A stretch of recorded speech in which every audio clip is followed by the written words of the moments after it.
ka'eera asin jiru. Eega akkas jennee du'aa ka'umsi duutii fi du'aa ka'umsi Kiristoos immoo akkamitti ilaalama? Amantaan Waaqayyo irraa dhufteef barri dubbatamuuf hin danda'u. Kiristoosin garuu maaltu macheesse laata? Gaafa Kiristoos du'aa ka'e sana maaltu ta'e? Inni hoo akkamitti ka'e? Gooftaan keenya fayyisaan keenya Yesuus Kiristoos maaliif du'aa ka'umsi isaa dubartootaan akka dubbatamu barbaade? Sadaffaa irratti dhimmi du'aa ka'umsa Kiristoos wajjin wal qabatee ilaalamuu qabu dhimma ergamicha awwaalcha bira tureeti. Du'aa ka'umsi immoo gidiraa malee hin jiru. Kanaaf kiristaanummaan guyyaa jimaataa fi guyyaa sanbata guddaa gidduu jiraachuudha. Inni arfaffaan dhimmi du'aa ka'umsa wajjin wal qabatee ka'u waa'ee dhagaati.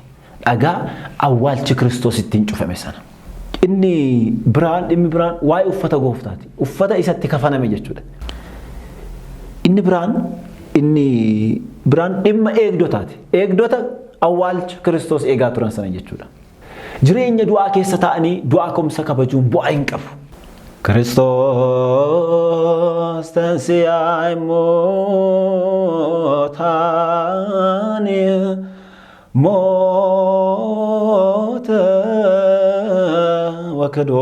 wakadoo lemoot laayella usta maqaabir ወሃበ ሕይወተ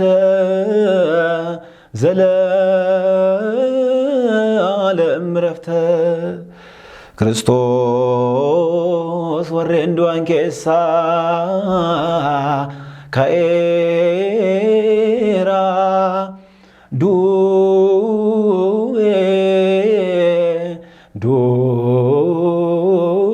balleesse awwaalcha keessa kanneen jiraaniif jireenya ni kenne boqonnaa bara baraa. Maqaa Abbaa kan Ilmaa kan Hafuura Qulqulluu Waaqa tokkoon ameen. Kiristoos du'aa ka'ee humnaaf aangoo guddaan seexana hidhee Addaamin bilisa baase. Kana booda nagaa fi gammachuun ta'e. Ijoolleen Waaqayyoo jaalatamtoonni haadha keenya qulqulleettii Dubroo Maariyaam kiristaanonni hundi bakka jirtan hundumatti nagaa fi araarri Waaqayyoo isiniif haa baay'atu. Akkam jirtu? Akkam yoo nageessan? Waaqni keenyi tolummaan isaa nuuf baay'atee araara isaatiin nu eegee hammeenya hundumaarraa nu oolchee yeroo kanatti dubbii sagalee isaa akka dhageenyu kan nu geessise galanni ulfinni waaqeffannaan bara baraan dabara isaaf haa ta'u. Maqaa isaa waamnee kan shii kan biraa hin hafne deessee biddeena jireenyaa kan nu badhaastee gooftaa du'aa ka'umsaa kan nuuf deessee haati Waaqayyoo qulqulleettiin Dubroo Maariyaam maqaan ishii kan galatoomi haa ta'u. Waaqayyoo kan isaan kabajee qulqulloonni isaa toloonni abboonni qulqulloonni hundumti isaanii akka kennaa fi kabaja Waaqayyoo isaaniif kennetti maqaan isaanii kan kabajame isaaniif haa ta'u. Baga ifa du'aa ka'uu gooftaa keenya fayyisaa keenya Yesuus Kiristoosiin isin ga'e. Waaqayyoo yoo nu fayyamee yeroo gabaabduudhaaf dubbii sagalee Waaqayyoo waliin baranna. Mata duree godhannee kan waliin kaanuu Wangeela Maarqos boqonnaa 16 lakkoofsa 6 jecha jiru ta'a. Innis ka'eera asin jiru ተነስቷል በዚህ የለም በሚል ርዕስ እንማማራለን። Waaqni keenyi hunduma keenyayyuu waan nu barbaachisu nuuf kennee dubbii sagalee isaa kana dhageenyee laphee keenya keessatti akka qabannu ammas gargaarsi isaan wajjin haa ta'u. Egaa ijoollee Waaqayyoo guyyaan kun kiristaanotaaf guyyaa addaati. Walumaa galatti immoo uumamoota hundaaf guyyaa addaati. Waaqayyoo nu fayyamee guyyaa kanatti dubbii jireenyaa kana akka dhageenyu nu fayyameera. Ammas bakka jirtan hundumatti sagalee dubbii Waaqayyoo kana tasgabbooftanii akka dhaggeeffattan jaalala Waaqayyootiin isin gaafanna. Barnoota kana keessatti kan ilaallu hunda dursaa waa'ee dubbii du'aa ka'umsaa Gooftaa keenya Fayyisaa keenya Yesuus Kiristoos kaasnee ilaalla. Lammaffaa irratti immoo dhimmoota du'aa ka'umsaa wal qabatan tokko tokko wantoota hubatamuu qaban ni ilaalla. Itti aansuudhaan dhumarratti du'aa ka'umsi jireenya keenya keessatti maal fakkaata? Jireenyi keenyi du'aa ka'umsaan akkamitti ilaalama kan jedhu kaasna. Waaqayyoo nu wajjin ta'ee kan yaadne kan akka milkoofnu nu gargaaru. Du'aa ka'umsi Kiristoos gonfoo kiristiyaanummaati. Gonfoo adeemsa fayyisuu yookaan immoo fayyina dhala namaa waan ta'eedhaaf dhimma kanarratti barreessitoonni wangeelaa arfanuu walii galanii barreessanii jiru jechuudha. Kanaafuu wangeela Maatewos boqonnaa 28 lakkoofsa 1 kaasnee hanga dhumaatti, wangeela Maarqos boqonnaa 16 lakkoofsa 1 kaasnee hanga dhumaatti, wangeela Luqaas boqonnaa 24 lakkoofsa 1 kaasnee hanga dhumaatti, akkasuma wangeela Yohaannis boqonnaa 20 lakkoofsa 1 kaasnee hanga dhumaatti yoo dubbisne waa'ee dubbii du'aa ka'umsa Kiristoos isa du'aa ka'umsa keenyaaf karaa ta'e sana arganna jechuudha. Kanaafuu dhimmoonni nuti barnoota keenya kana keessatti kaasnu hundi isaaniiyyuu kanneen kitaabalee kana keessatti barreeffamanii argaman ta'u jechuudha. Egaa ka'eeraa asin jiru jechuudhaan kan dubbate ergamaa Waaqayyooti. Kan dubbatameef immoo dubartoota halkaniin ka'anii gara awwaalcha Kiristoos deemaniifidha. Egaa hunda dursa waa'ee du'aa ka'umsaa gaafa kaasnu wanti hubatamuu qabu du'adha. Du'aa ka'umsi kan jiraatu yoo duuni jiraatedha. Kanaafuu du'a jechuun maal jechuu akka ta'e hubachuun barbaachisaadha. Du'a jechuun kallattiidhaan gaafa hiiknu jireenya dhabuu jechuudha. Kitaaba qulqulluu keessatti gaafa ilaallu garuu gara hiika hafuura hawaasaatti gaafa dhufnu garuu du'a jechuun bu'aa cubbuu ta'ee kan namoota irratti baroota hedduudhaaf aangoo godhatee ture jechuudha. Qulqulluun Yaaqoob ergaa isaa boqonnaa 1 lakkoofsa 15 irratti akkuma kaase kajeellaa hamaan erga iddoo ga'ee cubbuu ni dhala jedha. Kajeellaa hamaan cubbuu fida. Cubbuunis immoo erga raawwatamee booda du'a ni dhala yookaan du'a ni fida jedha.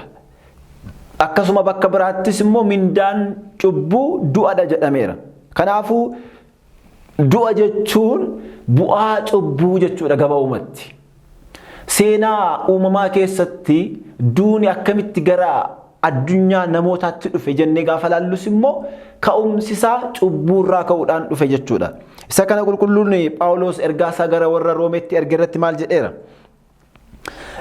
Egaa cubbuun karaa nama tokkoo biyya lafaatti akkuma dhufe jedha. Duunis karaa cubbuu akka gale. Duuni karaa maalii akka gale? Karaa cubbuu akka gale. Akkasuma namoonni hundinuu waan yakkaniif duuni sanyii namaa hundumaa wal gahe jechuudhaan du'a wanni jedhamu kun seenaa dhala namaa keessatti cubbuu nama tokko cubbuu addaamirraa ka'uusaa kana qofa osoo hin taane immoo namoota hunduma irratti duuni kun baroota hedduudhaaf mo'uusaa qulqulluun Phaawulos ibsee jira jechuudha.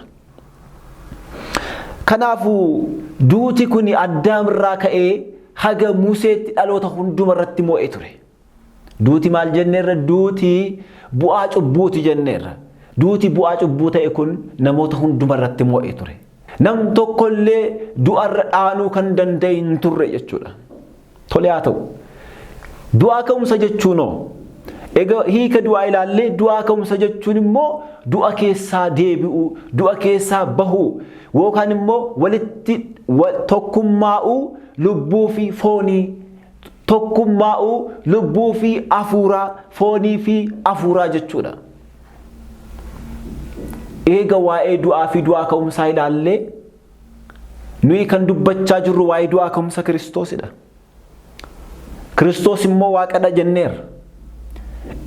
Eega du'uu fi du'aa ka'umsi nama kan ilaallatu eega ta'e isin immoo kan dubbattan waa'ee Waaqayyoo keessanii eega ta'e du'aa ka'umsaa fi du'uun kun akkamitti Waaqayyoof dubbatamuu danda'a kan jedhan immoo jiraachuu danda'u ijoollee Waaqayyoo.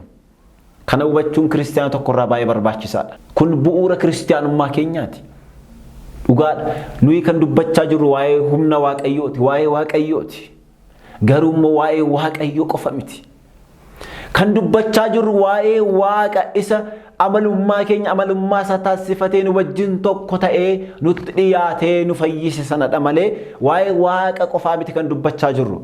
Kanaaf bar Waaqni dhugaan Waaqa kiristaanotaati kan jennu.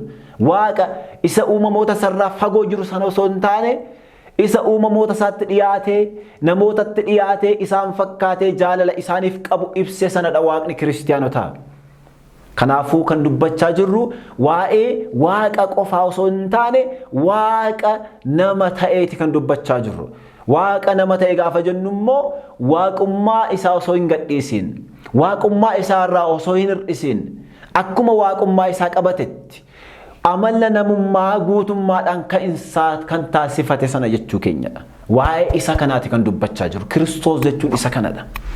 Kanaafuu namoonni Waaqni akkamitti du'a, Waaqni akkamitti du'aa ka'a jedhanii gaafachuu isaaniin dura waa'ee eenyu akka dubbachaa jiru hubachuun barbaachisaadha jechuudha. Kanaaf Kiristoos du'ee, Kiristoos du'aa ka'ee jennee afaan guunnee kan dubbannuufi malee Waaqni waaqummaa isaatiin akka hin duune nu harkaa badee miti. Waaqni waaqummaa isaatiin du'aa ka'umsi akka isaaf dubbatamne nu harkaa badee miti jechuudha ijoollee Waaqayyoo. Ayyaana kana irrattis wanti guddaan nuyi hubachuu qabnu isa kanadha. Eega akkas jennee du'aa ka'umsi duutii fi du'aa ka'umsi Kiristoos immoo akkamitti ilaalama? Akkamitti ilaalama?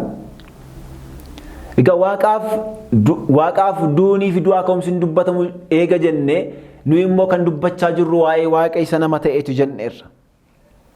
Kanaafuu nama isa du'uu danda'u sana waan amalummaa isaa taasifateedhaaf waan waloonfateedhaaf Waaqni du'e jenna jechuudha. Waaqni du'e jenna. Kanaaf namoonni Waaqni keenya ayyaana fannifamuu gooftaa keenya fayyisaa keenya Yesuus Kiristoos irratti waa'ee gidiraa isaa gaafa dubbannu Waaqni kiristaanotaa ni gidirfama. Waaqni kiristaanotaa humna hin qabu, harka namootaatti dabarfamee kenname jedhanii namoonni akka gowwummaatti kan nu lakkaa'an. Nuyi garuu isa kana kabaja guddaadhaan kan nuti kana faarsinu jechuudha. Sababni isaa Waaqni kan du'eef nama du'uu danda'u sana amalummaa isa waan taasifateef yookaan immoo waan waloonfateef jechuudha. Duun isaa kun immoo akkamidha? Sababni isaa du'a jechuun bu'aa cubbuuti jennee kaasne irra jalqaba irratti kasa. Eega duuti bu'aa cubbuu ta'ee duuni Kiristoos bu'aa cubbuuti. Duuni Waaqa qulqulluu kanaa bu'aa cubbuuti. Bu'aa cubbuu miti. Duuti Kiristoos du'a keenya irraa yoo addadha kan jennuuf isa kana. Duuma nuti du'aa turre sana haa du'uyyuu malee garuu inni bu'aa cubbuutiin miti kan inni du'e. Bu'aa cubbuutiin osoo hin taane eeyyama mataa isaatiin du'a nuyi barootaaf dhamdhamne sana isaaf dhuma gochuudhaaf, dhuma itti taasisuudhaaf, balbala du'aa cufuudhaaf eeyyama mataa isaatiin du'a nuti dhamdhamaa turre sana dhamdhame jechuudha. Eeyyama isaatiin. Isa kana immoo ofuma isaatii Wangeela Yohaannis boqonnaa 10 lakkoofsa 18 irratti maal jedheera? Homtinuu lubbuu koo na duraa hin fudhatu. Anumatu ofii kootii kenna malee. Ani lubbuu koo dabarsee kennuudhaaf ammoo dabarsee fudhachuudhaaf aboo nan qaba jedha. Aboo mataa isaatiin lubbuu isaa dabarsee kenne. Aboo mataa isaatiin immoo lubbuu isaa du'a keessaa kaase jechuudha. Du'aa ka'umsi isaa, du'aa ka'umsi Kiristoos. Akka Laazaarfaati, akka warreen kakuu moofaa keessatti kitaaba qulqulluutti akka du'aa ka'an sana barreeffame sanaati. Du'aa ka'umsi Kiristoos akkamidha? Isaaniin Waaqayyotu isaan kaase. Isaaniin eeyyamee hojii ajaa'iba isaa isaan irratti hojjeta Waaqayyotu. Du'aa ka'umsi inni kan Kiristoos kun garuu aangoo mataa isaatiin kan raawwatedha. Aangoo eenyuutiin? Osoo qaamni biraan isa hin gargaariin, osoo qaamni biraan gidduu hin seeniin inni hunduma irratti aangoo kan qabu waan ta'eedhaaf du'a aangoo mataa isaatiin mo'e jechuudha. Kanaafuu du'a ka'umsi isaa akka isa Alaazaar fa'aa miti. Alaazaariin Gooftaan du'a ka'umsi akka jiru agarsiisuudhaaf guyyaa 4 erga boolla keessa bulee booda Alaazaariin kaaseera aangoo waaqummaa isaatiin. Inni garuu gaafa boolla du'aa keessa seene sana eeyyama isaatiin seene gaafa ka'es immoo aangoo mataa isaatiin jechuudha. Kiristoos du'aa ka'e aangoo fi aboo guddaadhaan jenna miti. Aangoo fi humna guddaadhaan. Humni sun eenyuuti? Kan isaati. Guyyaa gaafa jimaataa sa'aatii 9 irratti gaafa lubbuu isaa kenne sana eeyyama isaatiin foon isaa awwaala barootaadhaaf foon namootaa nyaachaa turte sana keessa foon isaa qulqulluun ni seente. Lubbuu isaa qulqulleettiin immoo Si'ool ishee barootaadhaaf lubbuu namootaa nyaachaa turte sana keessa lubbuun isaa qulqulleettiin waaqummaadhaan waloomte sun Si'ool keessa seente. Foon isaa qulqulluun waaqummaadhaan waloome immoo awwaalcha keessa seene jechuudha. Guyyaa 3 booda garuu guyyaa 3 booda foon isaa inni waaqummaadhaan waloome awwaala barootaadhaaf bakka abaarsaa bakka du'aa ta'e sana bakka eebbaa taasisee gara jireenyaatti jijjiiree guyyaa 3 booda humna waaqummaa isaatiin boolla keessaa ka'e. Lubbuun isaa waaqummaadhaan waloomte lubbuun isaa qulqulluun gara Si'ool deemte sun lubbuuwwan Si'ool keessa baroota 5,500 naqamanii turaniif nagaa lallabuudhaan guyyaa 3 booda aangoo waaqummaa isaatiin foon isaa fi lubbuun isaa adda baate sun tokko ta'uudhaan awwaala keessaa ka'e jechuudha. Isa qofaa isaa du'a moo'ee ka'e kanaaf galanni bara baraan hin dabarre isaaf haa ta'u.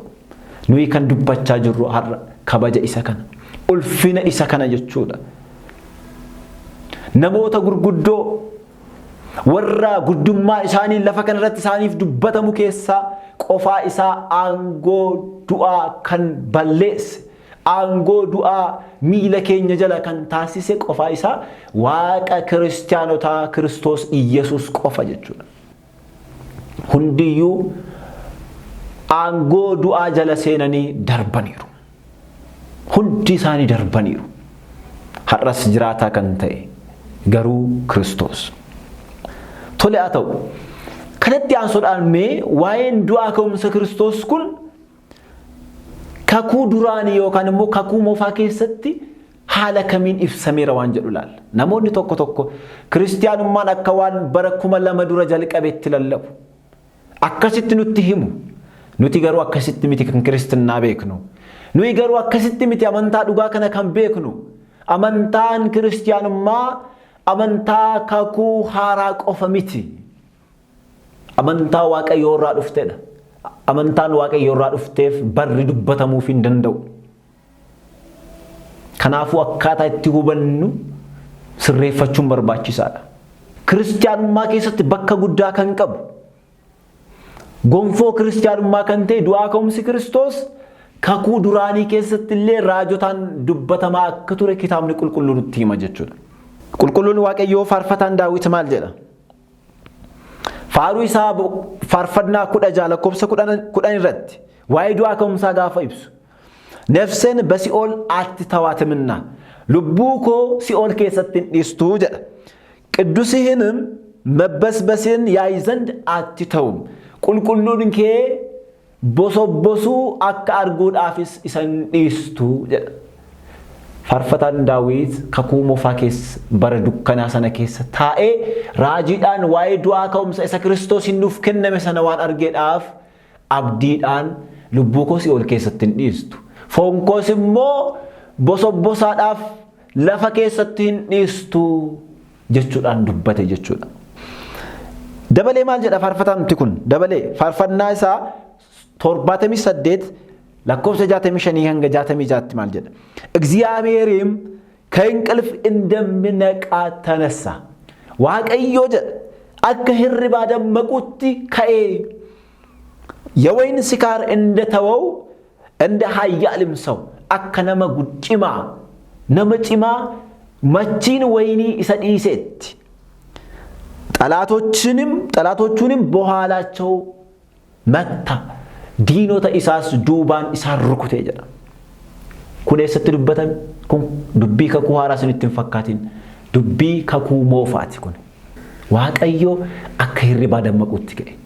Namni hirriba gaafa rafu achumaan hanafa jedhee miti. Namni halkan gaafa rafu ganama biiftuun gaafa baatu hirribaa akka ka'u abdii godhateeti kan inni hirriba rafu.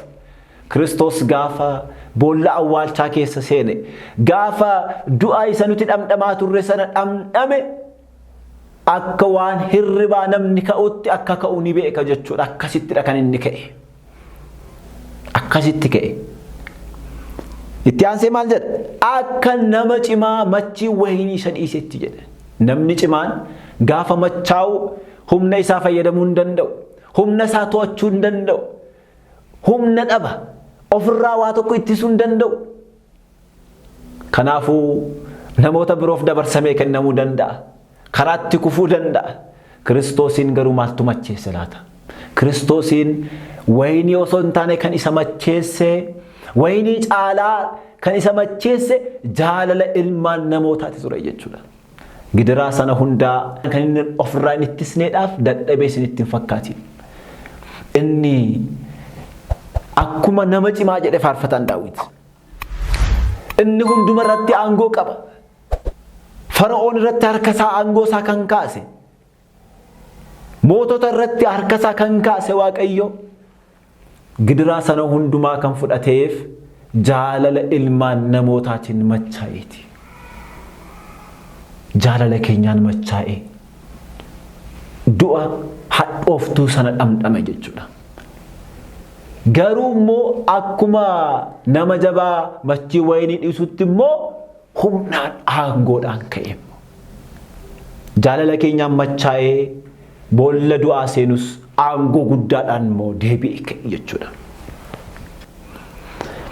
Tole haa ta'u amma gara du'aa ka'umsa Kiristoositti taatee gaafa du'aa ka'umsa sanaa ta'etti gaafa deebinu akkuma barreessitoonni wangeelaa arfan nuuf barreessanii jiran sanatti dhimmoota du'aa ka'umsaa wal qabatanii ka'uu qaban tokko tokko kaasnee ilaalla jechuudha. Gaafa Kiristoos du'aa ka'e sana maaltu ta'e? Inni hoo akkamitti ka'e? Akkamitti du'aa ka'umsi isaas namootatti beekame? Kan jedhu kana kaasna jechuudha kanatti aansine. Inni jalqabaa akkuma barreessitoonni arfan isaanii iyyuu jalqaba barreeffama isaanii irratti kaasan guyyaa jalqabaa isa torbaniitti Maariyaam isheen Magdalaa fi dubartoonni gara awwaalcha isaa deemanii jedhanii jalqabu. Seenessa du'aa ka'umsa isaa gaafa seenessan jechuudha.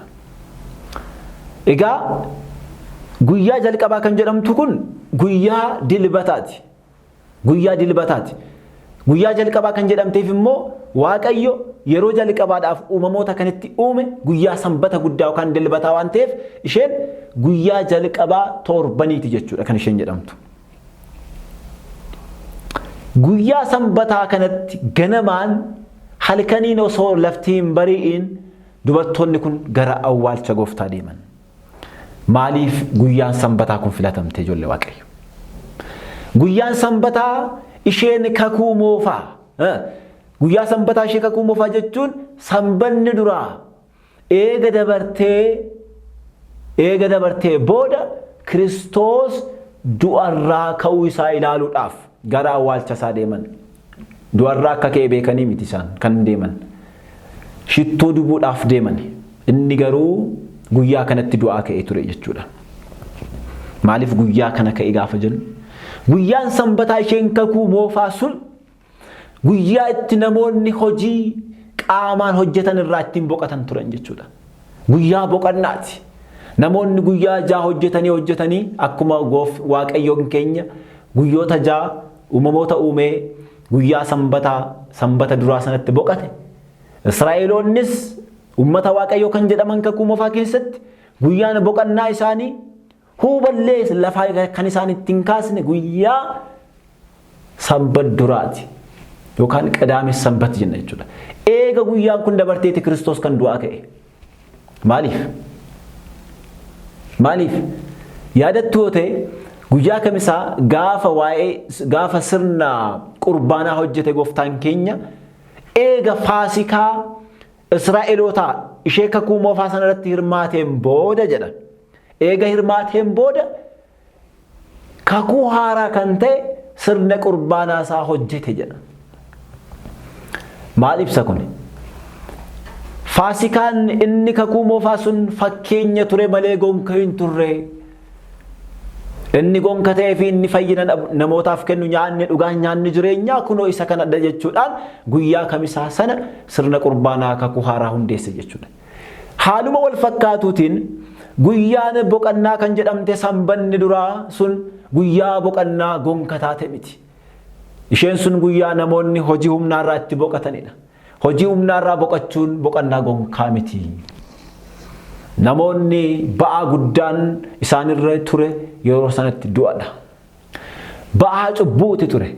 Kanaafuu guyyaan boqannaa du'a jalaa bahuudhaan boqannaa itti taasisan isheen dhugaan sanbata kiristaanaa kan jennu sanbata guddaa ta'uu ishii ibsuudhaaf.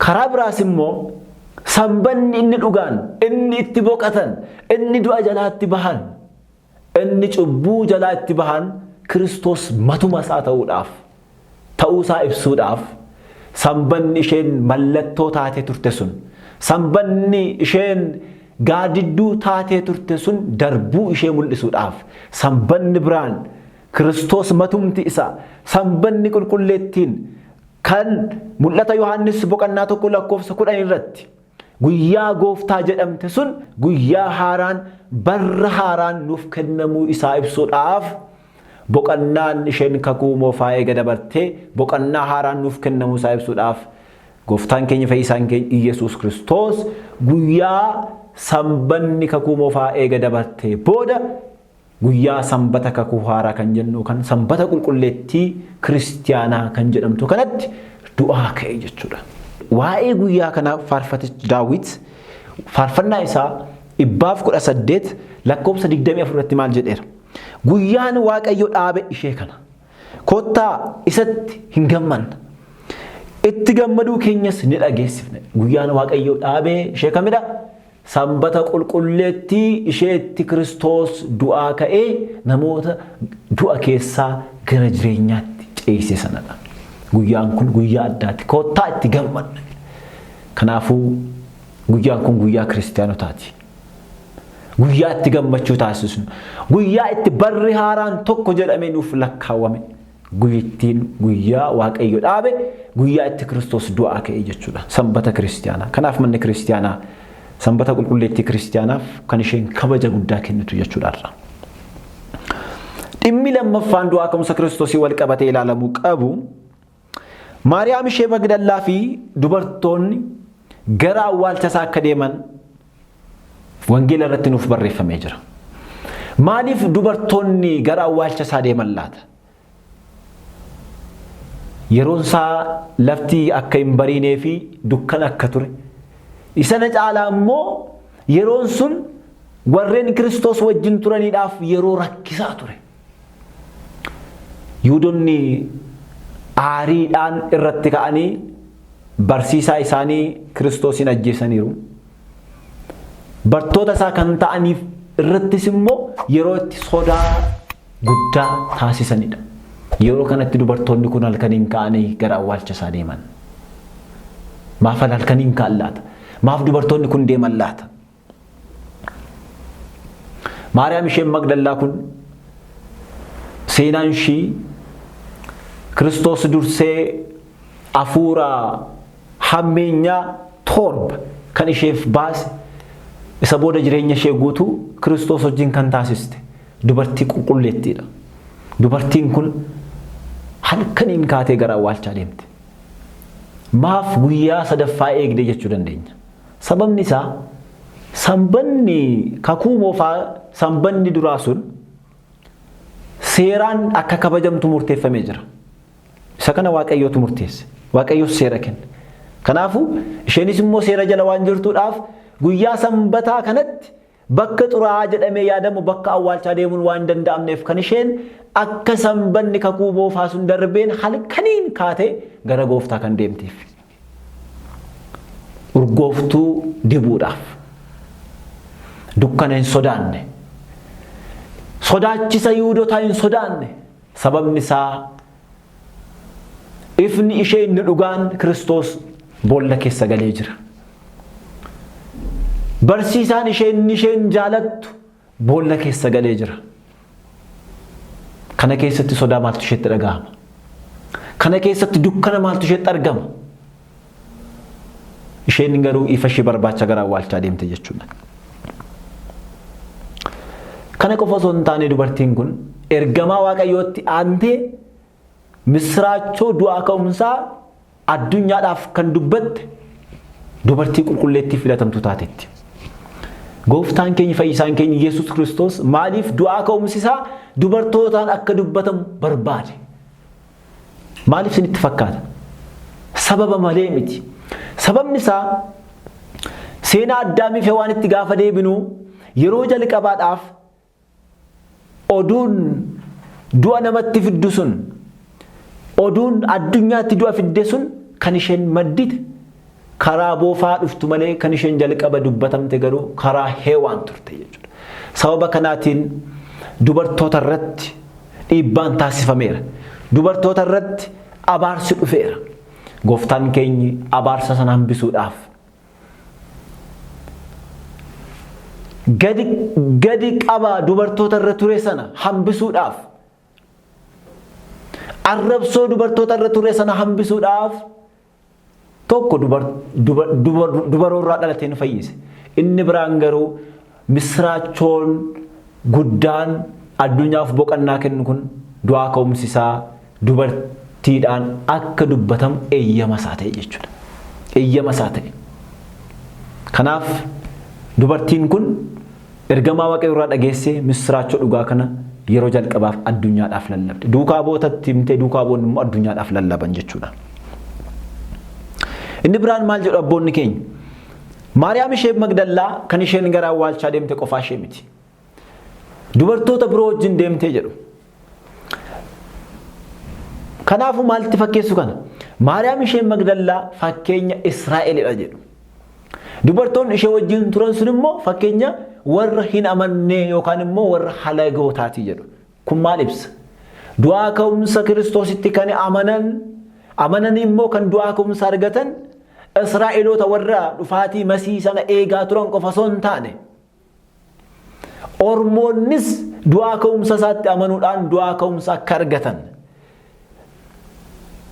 Keenyaan lolaa, girgiddaan lolaa, daangaan lolaa ummata Waaqayyoo Israa'elii fi halagoota gidduu ture sun Kiristoosin waan jigeedhaaf, waan diigameedhaaf amma namni du'aa ka'umsa isaatti amane hundiyyuu osoo sanyiidhaan hin qodamiin, osoo lagaan hin qodamiin, osoo afaaniin hin qodamiin namni isatti amane hundiyyuu du'aa ka'umsa ni argata kan jedhu ibsuudhaaf fakkeenya kana kaasu jechuudha. Maariyaam isheen Magdallaa fakkeenya Israa'el kan ishee wajjin deeman immoo fakkeenya halagootaati yookaan immoo ormootaa turan jechuudha. Sadaffaa irratti dhimmi du'aa ka'umsa Kiristoos wajjin wal qabatee ilaalamuu qabu dhimma ergamicha awwaalcha bira tureeti. Ergamaan awwaalcha bira tureera. Waa'ee ergamaa sanaa gaafa ibsu kitaabni qulqulluu maal jedha? Tokko misraachoo akka dubbate. Mata duree keenya irratti akkuma kaasne ka'eera hin jiru jedhee misraachoo kan hime yeroo jalqabaaf ergamaa sanadha. Yaadattu yoo ta'e Beetelehemitti gaafa daa'imni fayyina addunyaa kennu sun gaafa dhalatu qorichi isiniif dhalateera jedhee misraachoo tiksootatti kan hime ergamaa ture. Waa'ee qorichummaa isaa guyyaa sana dubbateera. Har'a immoo dhugumatti qoricha ta'uusaa, dhugumatti qoricha kennuu isaa dubbachuudhaaf awwaalcha Kiristoos irra dhaabbatee ergamaan Waaqayyoo mul'ate jechuudha. Waa'ee uffata ergamaa kanaa gaafa ibsu kitaabni qulqulluu uffanni isaa adii ture jedha. Uffanni isaa maal ture? Adii ture. Adii qofa osoo hin taane ergamaan sun akkaataa inni itti mul'ate isa kakuu moofaa keessatti ergamoonni ittiin mul'achaa turan irraa addadha jedha.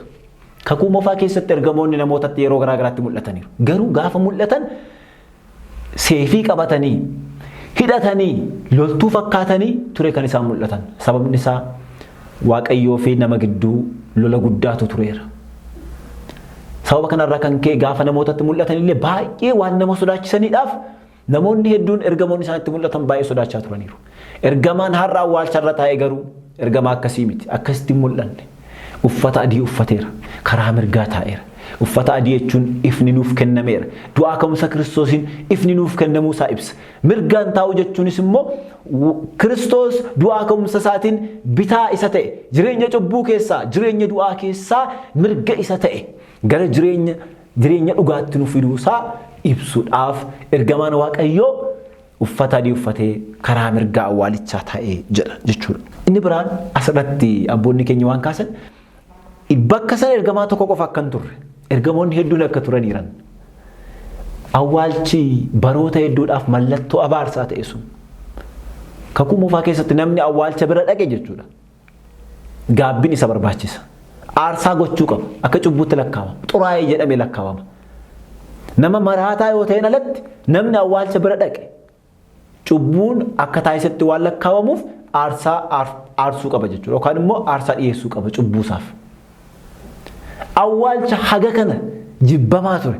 Awwaalcha haga kana akka xuraa'ummaatti lakkaawamaa ture. Har'a garuu ergamoonni Waaqayyoo marsanii argame. Maaliif? Awwaalchi sun amma gara jireenyaatti jijjiirameera. Amma namoonni kiristaanonni Kiristoosin uffatan gara awwaalchaa kan seenan kabaja isa caaluudhaaf of qopheessuudhaaf malee abaaramuudhaaf awwaalcha keessatti bosobosanii hafuudhaaf miti kan awwaalcha seenan. Seenaan awwaalchaan ni jijjiirame. Seenaan awwaalchi boo'ichaan beekamu sun har'a faarfannaa ergamootaatiin guutame jechuudha. Awwaalchi keenya irraa akkam ijoollee Waaqayyo. Awwaalchi keenya irraa boo'ichaan moo faarfannaadhaan guutamee laata? Isa kanatti yaaduun barbaachisaadha. Inni biraan dubbii ergamaan Waaqayyoo kun dubbate keessaa dubbiin nama ajaa'iba tokko jira. Dubartoonni sun gaafa dhufanii bakka awwaalcha sana gahan Iyyesuus isa fannifame akka barbaadan nan beeka jedha. Maal jedhe? Iyyesuus isa fannifame. Waa'een du'aa ka'umsaa waa'ee gidirfamuu isaa irraa adda hin ba'u waan ta'eedhaaf Iyyesuus isa fannifame akka barbaadan nan beeka. Inni ka'eera as hin jiru jedheen. Kiristoos du'aa ka'umsi Kiristoos gidiraa isaa irraa adda bahee hin dubbatamu. Namoonni baay'een irra kiristaanummaan jireenya guyyaa sanbataa sana qofa jedhanii yaadan jiru. Guyyaa gooftaan itti du'aa ka'e qofa sana godhanii yaadan jiru. Kanarraa ka'uudhaan wangeela badhaadhinaa kan lallaban jiru. Ergamaan Waaqayyoo garuu Iyyesuus isa fannifame jedhe. Fannifamuun isaa du'aa ka'umsa isaarraa adda bahee hin dubbatamu. Manni kiristaanaa har'a guyyaa kana lamaan ayyaana gurguddoo gooftaa keenya fayyisaa keenya Iyyesuus Kiristoos salgan keessa guyyaa kana lamaan walqixuma kabachi jechuudha. Guyyaa gidiraa inni fudhate, guyyaa jimaataa. Guyyaa inni itti du'aa ka'e, guyyaa sanbata guddaa haala addaatiin ni kabachi. Gidiraan Kiristoos mana kiristaanaaf kabaja isheeti. Gidiraan Kiristoos jala bultii du'aa ka'umsaati. Kabaja fuuldura isaa jiruudhaaf jedhee arrabsamuu sana hunda, gidirfamuu sana hunda, gidiraa fannoo sana hunda obse jedhamti kitaabni qulqulluun. Kabaja fuuldura isaa jiru sun, kabajni fuuldura isaa jiru sun du'aa ka'umsa jechuudha. Du'aa ka'umsi immoo gidiraa malee hin jiru. Kanaaf kiristaanummaan guyyaa jimaataa fi guyyaa sanbata guddaa gidduu jiraachuudha. Gidiraa Kiristoos gidduu fi du'aa ka'umsa Kiristoos gidduu jiraachuudha. Malee tokkoo isaa qofa lallabanii jiraachuu miti. Tokko kiristaanummaan gidiraa qofa kan isaanitti fakkaatu jira. Guyyaa jimaataa qofa kan isaanitti fakkaatu jira. Miti kiristaanummaan bilisummaadhas. Tokko immoo bilisummaa qofa kan isaanitti fakkaatu jira. Bilisummaa qofas miti. Qorumsa qaba. Gidiraa qaba. Kiristoos wajjin bu'uu keenyaan qormaan inni irra gahu jira. isa kanas immoo ganuun hin barbaachisu lafa kanarra soo jirru. Kanaaf Iyyesuus isa fannifame, Kiristoos isa fannifame jedhe ergamaan kun. Qulqulluun Phaawulos isa fannifame lallabna kan inni jedhe kanaaf bar. Manni kiristaanaarra isa fannifame, misirroonni koo isa fannifame, gooftaani koo isa fannifame, waaqni koo isa fannifame gaafa jettu bar. Hin qaanoftu bar. Qaaniidhaan miti bar. Kan isheen dubbattu gammachuudhaan dubbatti. Qabeenya isheeti, itti fayyiteetti, itti fayyadamteetti, ittiin kabaja argatteetti waan ta'eedhaaf qaaniidhaan osoo hin taane gammachuudhaan dubbatti jechuudha. Isa fannifame lallaban jettiin. Kanaaf isa fannifamedha kan lallabu. Isuma fannifametu du'aa ka'e waan ta'eedhaaf. Inni arfaffaan dhimmi du'aa ka'umsa wajjin wal qabatee ka'u waa'ee dhagaati. Dhagaa awwaalchi Kiristoos ittiin cufame sana. Waa'ee dhagaa kanaa dubbii dubartootaa irraa hubachuu dandeenya. Dubartoonni sun gaafa gara awwaalcha sanaa deeman jedha. Kan isaan dhiphisaa ture dhimma dhagaa sanaati. Dhagaan sun dhagaa guddaa ta'uu isaa kan hubannu isa kanarraati. Dhagaa guddaa akka ta'e. Dubartoonni sun ofii isaanii irraa konkolaachisuu akka hin dandeenye, awwaalcha sana banuu akka hin dandeenye dubbachaa deemuu isaaniitti jechuudha. Dhagaa guddaadhaan baname, cufame. Waaqa isa addunyaa barruu isaa irratti qabeeru dhagaadhaan qabuudhaaf dhagaa guddaatiin awwaalcha isaa cufane. Kana qofa miti. Waardiyootaan eegsisaniiru. Dhagaan sun akkam ta'e kan jedhuudhaaf kitaabni qulqulluu gaafa nutti waa'ee dhagaa sanaa dhagaan sun konkolaatee ture jedha. Konkolaatee ture jedha. Abboonni kana gaafa hiikan kana jechuun dhagaa sana kan konkolaachise yookaan immoo balbala awwaalchaa sanarraa dhagaa sana kan kaase Kiristoos yeroo du'aa ka'u achiin ka'e osoo hin taane dhagaa sana ofirraa kaasee achiin ba'e osoo hin taane ergamaa Waaqayyootu dhagaa kana balbala awwaalchaarraa konkolaachise yookaan fuudhee irra taa'ee jedhu abboonni keenya. Maaliif akkas jedhan? Kiristoos du'aa kan ka'e dhagaa sana banee karaa balbala isaa bahee miti. Akkuma awwaalchi cufamee jirutti aangoo waaqummaa isaatiin du'aa ka'e. Akkuma dubroo Maariyaam irraa osoo chaappaa dubrummaa ishee hin balleessin akkuma gadameessa cufame keessaa dhalate sanatti awwaalcha cufame keessaa du'a moo'ee ka'e jedhu abboonni keenya. Dhagaa sana kan konkolaachise ergamaa Waaqayyooti. Maaliif dhagaa sana irraa fuudhe? Sababni isaa osoo dhagaa sana hin fuune ta'e dubartoonni sun gaafa gara awwaalcha sanaa dhufan dhagaan sun akkuma cufametti osoo jiraate akka Kiristoos awwaalcha keessa jirutti yaadanii yookaan dhagaa sana konkolaachisuu dadhabanii duubatti deebi'u turanii bichaa wanni amma ta'e kun ta'uu hin danda'u jechuudha. Sababni isaa dubbii namni kun waa'een du'aa ka'umsa Kiristoos harka dubartootaa keessa kan seene dhagaan sun waan konkolaatee mul'ateedhaaf malee otoo dhagaan sun irratti cufamee jira ta'e dubartoonni kun duubatti deemuu danda'u beekamu. Namni isaanii irraa fuudhu hin jiru kaa. Ergamaan Waaqayyoo garuu misraachoo himuun hojii isaa waan ta'eedhaaf nageenya labsuun hojii ergamaa Waaqayyoo waan ta'eedhaaf dhagaa Kiristoosiin awwaala Kiristoos cufee jiru sana konkolaachisee irraa fuudhee awwaalchi Kiristoos duwwaa ta'uu isaa akka arganiidhaaf namootaaf banaa taasise jechuudha. Namootaaf maal taasise? Banaa taasise jechuudha. Dhimmi biraan waa'ee uffata gooftaati. Uffata isatti kafaname jechuudha. Duukaa bu'oonni lamaan Yohaannisii fi Phexros Maariyaam ishee Magdalaa irraa dhaga'anii dubbii kana gaafa gara awwaalchaa deeman kan isaan argan uffata inni itti kafaname akka jirutti guyyaa inni kafaname sanas qulqulluu Yohaannis argee ture mitiire. Maaliin akka kafaname beeka? Maaliin akka kafaname beeka? Uffanni sun akkuma jirutti awwaalcha sana keessa ture. Kiristoos garuu hin turreedha. Kanarraa maal hubanna jedha qulqulluun Yohaannis afaan warqee maal jedha isa kana? Uffanni itti kafaname sun awwaalcha keessa ture jedha. Kanaafuu kun kan nu barsiisu jedha. Kun kan nu barsiisu. Waa'ee uffata itti awwaalamnuudhaaf, waa'ee awwaalcha keenya safooniidhaaf akka dhiphachuu hin qabne nutti mul'isaa jedha.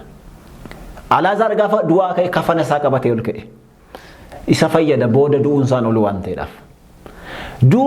Du'aa ka'umsi inni Kiristoos ka'e kun garuu isa deebi'anii du'an miti.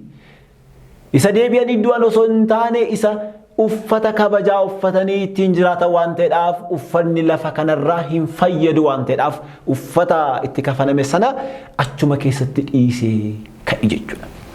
Kiristiyaanota nuti har'a uffata keenya isa kamiif dhiphachaa jirra? Uffata keenya isa yeroo du'aa ka'umsaa uffannu sana uffata kabajaaf moo uffata carqii uffata asitti boolla keessatti bosobbosu sanaaf dhiphachaa jirra? Har'a qarshii guddaan itti bahee kan bareedee hojjetamu awwaalcha keenya isa olii moo isa lafaa kanarraati? Namoonni baay'een awwaalcha isaaniif gatii hedduu kaffalu. Liqeeffatanii kan awwaalcha isaanii bareechachuu barbaadan jiru. Waa'ee uffata isaanii isa samii irraa isa kabajaa sana garuu dhimma kan hin qabne jechuudha. Dhimma kan hin qabne. Kiristoos uffata sana asumatti dhiisee deeme. Kabaja isarra caalu uffatee waan ka'eedhaaf jechuudha. Inni biraan dhimma eegdotaati. Eegdota awwaalcha Kiristoos eegaa turan sana jechuudha. Egaa du'aa ka'umsi Kiristoos karaa sadi yoo xiqqaate karaa sadi guyyuma sana dubbatameera jechuudha. Karaa sadi dhugaa bahameera. Tokko samiirraa karaa ergamaa Waaqayyoo. Samiirraa karaa ergamaa Waaqayyoo. Lammaffaan karaa duukaa boota kan bartoota isaa dubartoota dabalatee jechuudha. Inni sadaffaan immoo karaa diinota isaa. Karaa diinota isaa osoo hin hafin du'aa ka'umsi isaa dubbatameera jechuudha. Isa ofii isaatii ergamoota isaatti dubbatee ifatti akka du'aa ka'e isaan itti mul'ate sanaan alatti qaamota sadan kanaan dhugaan bahameeraaf jechuudha du'aa ka'umsa. Eegdonni kun hangafoonni lubootaa Kiristoos guyyaa sadaffaatti akka nan ka'a jedhee yeroo dubbate dhagahanii turan. Ilmi namaa guyyaa sadaffaatti akka ka'u. Fakkeenya Yoonaas qurxummii keessa guyyaa sadi bulee sana kaasee akkasuma ilmi namaa guyyaa sadi booda ka'a jedhee dubbate sana waan qalbeeffataniidhaaf eega awwaalanii booda Philaaxoos bira dhaqanii namni kun yeroo jirutti guyyaa sadi booda nan ka'a jedhee dubbatee ture tarii ka'uu danda'a waan ta'eedhaaf loltoota nuuf ramadii haa eegamu awwaalchisaa jedhan. Loltootaan waaqa hundaa danda'u ittisuu yaalan. Loltoota ramadanii loltoota eegsisan. Loltoonni gaafa kamisaa jalqabanii haga jimaata guyyaa guutuu isa rakkisaa oolan sun amma immoo bakka inni boqotee jirutti awwaalcha isaa eeguudhaaf dhufan. Awwaalcha isaa eeguudhaaf dhufan.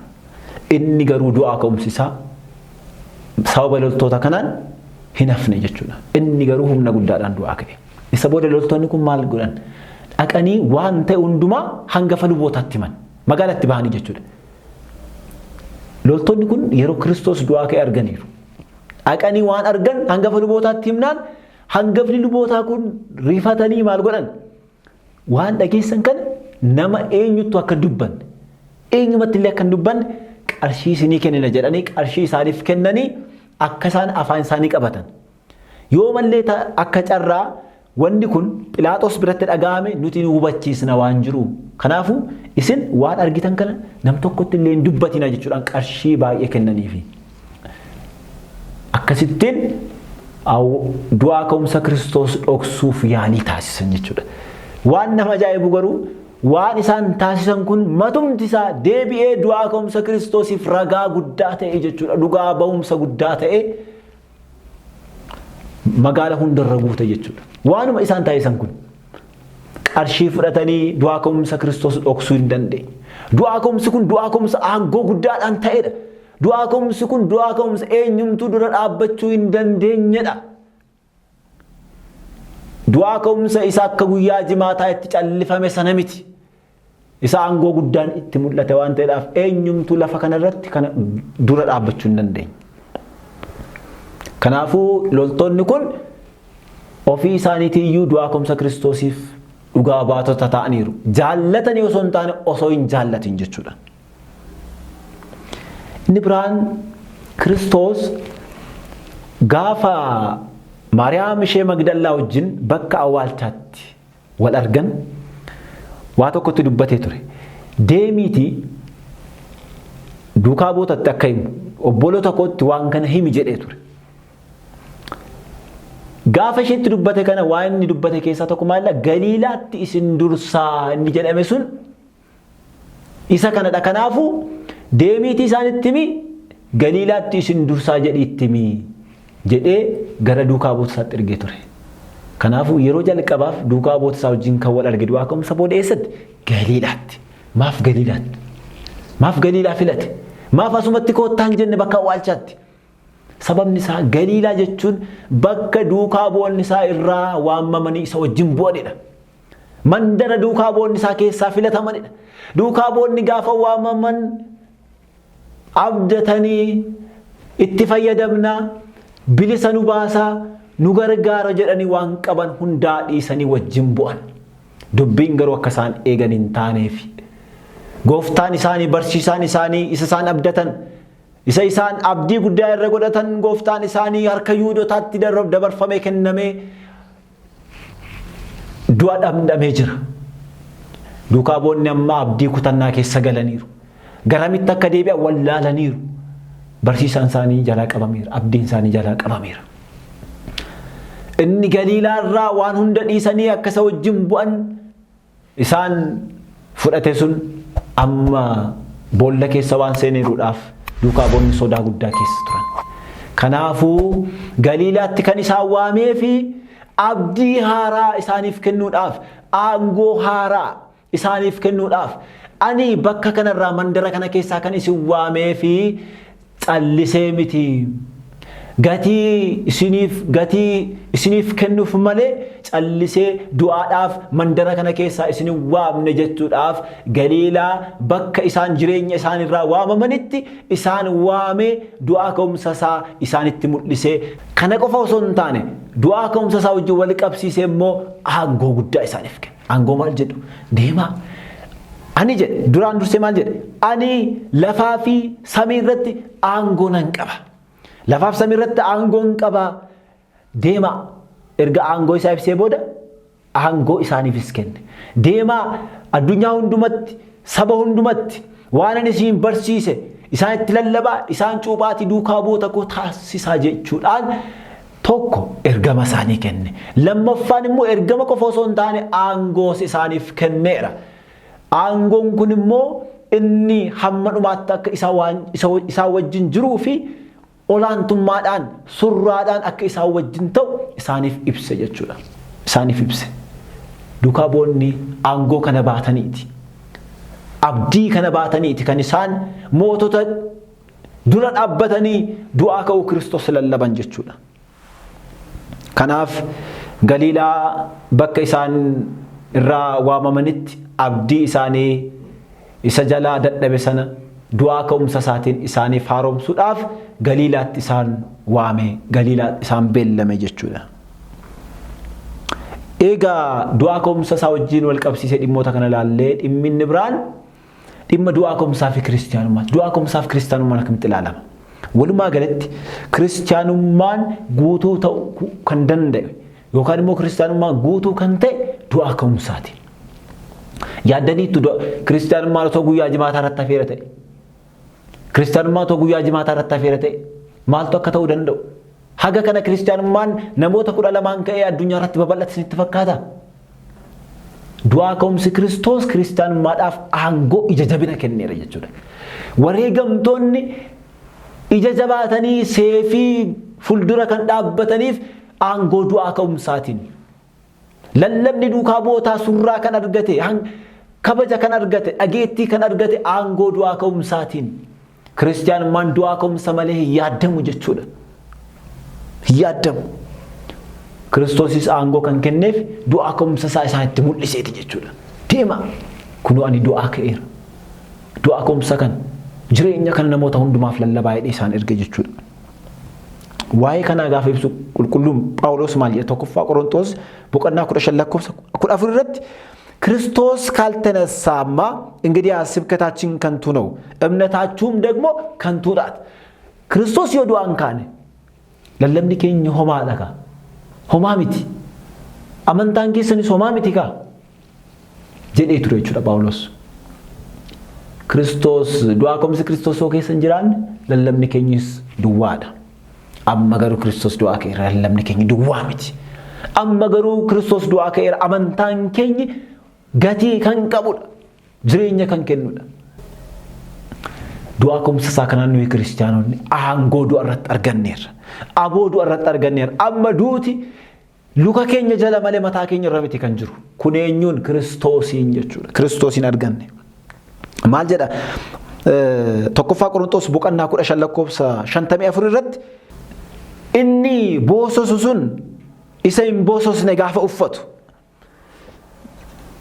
kun immoo inni du'u sun isa hin duune gaafa uffatu yeroo sanatti jedha duutii moo'ichaan liqinfamee jedha inni du'u sun isa hin duune yeroo uffatu inni du'u eenyudha inni du'u nuudha jireenya keenya isa kaleessaati inni du'u sun jireenya isa du'a keessa turre sanadha inni du'u sun isa hin duune Kiristoosiin gaafa uffatu duuti ni mo'ame jedha Kiristoosiin immoo maaliin uffanne warri cuuphamtan hundi Kiristoosiin uffattaniitu jedha cuuphaadhaan Kiristoosiin uffanna Kiristoosiin uffachuu keenyaan immoo du'a irratti aangoo godhanna jechuudha du'a irratti aangoo godhanna Kiristoosiin uffachuudhaan yookaan immoo cuuphaadhaan akka du'a isaa wajjin wal fakkaannu gaafa ibsu qulqulluun Phaawulos ergaa isaa gara warra Roomee boqonnaa 4:5 ከሞቱ ጋር አንድ እንሆን ዘንድ በጥምቀት ከእርሱ ጋር ተቀበርን ጀለ ዱአ ኢሳ ወጅን ተቆጣውዳፍ ጩጳዳን ኢሳ ወጅን አዋለምነ ጀለ ሞቱንም በሚመስል ሞት ዱአ ኢሳ ፈካቱን ዮ ኢሳ ወጅን ተቆታነ ዱአ ከውምሰ ኢሳ ፈካቱን ሲሞ ኢሳ ወጅን ተቆታና ጀለ ክርስቲያኖ ተኑቴ ጩጳ ኬኛን ዱአ ክርስቶስ ወጅን ተቆታነ ጅረ ጀቹ ሐረ ክርስቶስ awwaalcha Kiristoos keessa seenee du'a moo'ee keessana keessa gaafa gallu nutis immoo isa uffanneerra waan ta'eedhaaf inni du'e sun isa hin duune yeroo uffatu duuti ni mo'ame jedhamitiire nuyi Kiristoosin uffanneerra isa hin duune qofa osoo hin taane isa du'a irratti aangoo nuuf kenne sana uffanneerra waan ta'eedhaaf yoo boolla keessa seennellee du'a irratti aangoo godhannee ni kaana jechuudha umarratti maal jedha egaa Kiristoos hunduma keenyaaf hangafa ta'ee du'a akka kee gaafa ibsu qulqulluun Phaawulos tokkoffaa Qorontos boqonnaa 15 lakkoofsa 20 irratti አሁን ግን ክርስቶስ ላንቀላፉት በኩራት ሆኖ ከሙታን ተነሳ ዱቲ አለነማ ሁንደረት ሞኤ ኡፌ ክርስቶስ ረጋየሱን ክርስቶስ ረጋሄ ህንቀበመ ህሞ አመጀቹዳ ክርስቶስ hangafa du'a ka'umsa keenyaa ta'e amma kana booda warreen karaa Kiristoos irratti deemanii boolla keessa seenan du'a ka'umsa jireenyaa qabu jechuudha du'a ka'umsa jireenyaa qabu umarratti kiristiyaanota Kiristoos jireenya keenya keessatti du'a ka'eera wanni guddaan isadha jireenya du'a keessa ta'anii du'a ka'umsa kabajuun bu'aa hin qabu cubbuu keessa ta'anii du'a ka'umsa kabajuun bu'aa hin qabu abdii kutannaa keessa ta'anii du'a ka'umsa kabajuun bu'aa hin qabu hammeenya keessa ta'anii du'a ka'umsa kabajuun bu'aa hin qabu ijoollee Waaqayyo sirba keessa ta'anii nyaataa fi dhugaatii foonii keessa ta'anii du'a ka'umsa kabajuun bu'aa hin qabu har'a Kiristoos du'a jireenya keenya keessatti ka'eera dhuguma Kiristoos jireenya koo keessatti ka'eera oo ta'e cubbuun jireenya namaa keessa maal godha namni Kiristoos jireenya isaa keessatti du'a ka'eeruuf abdii kutannaan jireenya isaa keessa maal godha du'aan sodaa jireenya isaa keessa maal godha fedhii fi hojiin addunyaa kanarraa inni darbu sun jireenya isaa keessa maal godha hawwiin lafaa inni darbu sun jireenya isaa keessa maal godha kun hundiyyuu du'a ka'umsa Kiristoosin duwwaa ta'eera ka du'a ka'umsa Kiristoosin moo'ichi nuuf kenname isa gubbaati malee lafa kanarratti bilisummaa cubbuu hojjechuu miti kan nuuf kenname bilisummaa jireenya isa samiitti abdachuu nuuf kenname hubadhaa namoonni tokko irra kiristiyaanummaa bilisummaa lafaa jedhanii waan yaadaniif cubbuudhaaf dabarsanii of kennaniiru kiristiyaanummaan isa kana miti cubbuuf du'anii Kiristoosiif jiraachuudhaan isa wajjin du'a ka'umsaan jiraachuudha kanaaf Kiristoos du'a jireenya keenya keessatti ka'uu qaba inni ka'eera garuu jireenya koo keessatti ka'eera inni of gaafachuun barbaachisaadha. Ayyaanicha akkamitti kabajuu qabna? Ayyaanni kun ayyaana hafuuraati. Ayyaana fayyinaati. Ayyaana lubbuuti. Malee ayyaana foonii miti. Ayyaana nyaataa fi dhugaatii qofaatiin murteeffamee kabajamu ta'uu hin qabu ijoollee Waaqayyo. Ayyaana du'aa ka'umsa Kiristoos dhugaatiidhaan kabajna. Ayyaana du'aa ka'umsa isaa foon isa darbu sooruu qofaadhaan kabajuu qabna. Ayyaanni kun bakkuma abbaan ayyaanichaa jirutti kabajamuu qaba. Dubartoonni sun mana isaanii taa'anii miti kan du'aa ka'umsa isaa argan. Duukaa bu'oonni mana isaanii taa'anii miti kan du'aa ka'umsa isaa argan. Bakka inni jiru sana dhaqan. Dubartoonni sun bakka inni itti awwaalame sana waan dhaqaniidhaaf Goligootaa waan deemaniidhaaf du'aa ka'umsa isaa argan. Fakkeenya Goligootaa kan taate mana kiristiyaanaatti ayyaanni kun kabajamuu kan qabu. Duukaa bu'oonni Galiilaa bakka inni itti isaaniif beellame sana waan deemaniidhaaf Kiristoos isa du'aa ka'e sana arganiiru. Nuti isarra Kiristoos beellama eessatti kan nuuf beellame? Kiristoos kan nuuf beellame mana kiristiyaanaa keessattidha. Misirroo isaa kan taate mana kiristiyaanaa keessattidha. Kiristoos kan nuuf beellameeru. Bakka inni itti nu beellame sana deemnee isa du'aa ka'e Kiristoos haa ilaallu. Yeroo sana jireenya keenya keessatti Kiristoos du'aa ka'e. Jireenya keenya keessatti du'aa ka'umsi ni mul'ata jechuudha. Jireenya du'aa ka'umsa keessa yoo jiraanne immoo dhumarratti Kiristoos wajjin kabajaan ni jiraanna jechuudha. Ayyaanni kun ayyaana Faasikaa kan jedhame maaliifadha? Ayyaana itti ceene waan ta'eedhaaf. Ceenerra ayyaana cubbuu keessaa itti ceenedha. Bakka kaleessa keessaa ceene sana deebinee duubatti deebinee yaaduun barbaachisaa miti. Jireenya kaleessa keessaa ceenee dhufnee jibbinee dhufnee sanatti duubatti deebinee jireenya sana yaaduun barbaachisaa miti. Ayyaanni kun akkasitti kabajamuu hin qabu. Waaqayyo ayyaana kana ayyaana eebbaa, ayyaana nuti itti eebbifamnu, ayyaana itti nuti ammas du'aa ka'umsa keenya yaadachaa Kiristoos wajjin ittiin jiraannu nuuf haa taasisu. Kan nu barsiisee, kan nu gorsee Waaqayyo Waaqa abboota keenyaaf galannee ulfinnee waaqeffannaan bara baraan dabarsaaf haa ta'u. Ameen.